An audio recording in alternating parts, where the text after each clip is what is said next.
পবিত্র মাহে রমজান উপলক্ষে সাধারণ শিক্ষার্থীদের নিয়ে বাংলাদেশ ইসলামী ছাত্র শিবির নবাবগঞ্জ সরকারি কলেজ শাখার আয়োজনে ইফতার ও দোয়া মাহফিল অনুষ্ঠিত হয়েছে।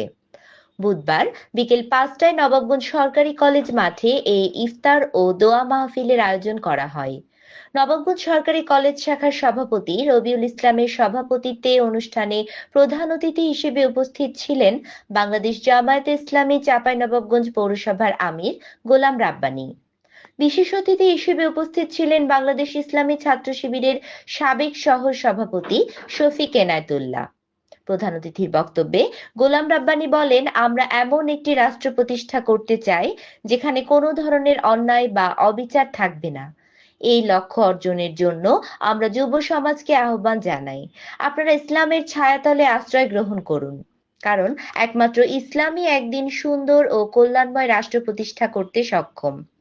বিশেষ অতিথির বক্তব্যে শফিক এনায়েতুল্লাহ বলেন, আমি ছাত্র ভাইদের প্রতি অনুরোধ জানাই, আপনারা আল্লাহর পথে নিজেদের যৌবনকে ব্যয় করুন।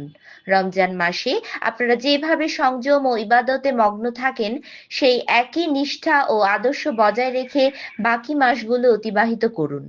এছাড়াও অনুষ্ঠানে উপস্থিত ছিলেন চাঁপাইনবাবগঞ্জ শহর শাখা ছাত্র শিবিরের সেক্রেটারি ইউসুফ আল গালিব, হিউম্যান রিসোর্স সম্পাদক আসাউল ইসলাম, সাবেক কলেজ শাখা সভাপতি আব্দুল হাদী এবং নবাবগঞ্জ সরকারি কলেজের বাংলা বিভাগের প্রধান অধ্যাপক গোলাম মোস্তফা প্রমুখ। ডেস্ক রিপোর্ট, আলোকিত গৌড়, চাঁপাইনবাবগঞ্জ।